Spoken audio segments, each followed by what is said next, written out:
वहीं मानहानि केस में सजा पाए कांग्रेस लीडर राहुल गांधी आज सूरत कोर्ट में अपील करेंगे। आज दोपहर 12:30 के करीब राहुल गांधी दिल्ली से चार्टर्ड प्लेन से सूरत रवाना होंगे। राहुल के साथ प्रियंका गांधी और हिमाचल के वजीर आला सुखविंदर सुक्खू भी इनके साथ मौजूद रहेंगे। जराये के मुताबिक कांग्रेस के जेरे इक्तदार रियासतों के सभी यहां वज़ारे के आला आज सूरत में होंगे, तो राजस्थान के वजीर आला अशोक गहलोत और छत्तीसगढ़ के वजीर आला भूपेश बघेल भी उनके साथ रहेंगे जो सूरत जाएंगे।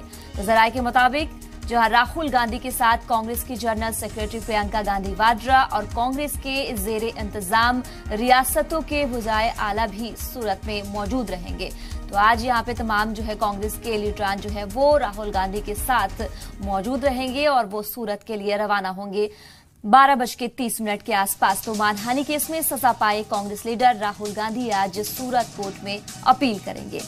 आज लगभग दोपहर 12:30 के करीब राहुल गांधी दिल्ली से चार्टर्ड प्लेन से वो सूरत के लिए रवाना होंगे और उनके साथ तमाम तरह के जो कांग्रेस के लीडरान हैं वो भी उनके साथ जो है सूरत के लिए रवाना होंगे। तो ये बड़ी खबर आपको बता रही है। इस बीच यहाँ पर हिमाचल के जो वजीर आला हैं सुखविंदर सुक्खू भी उनके साथ रहेंगे।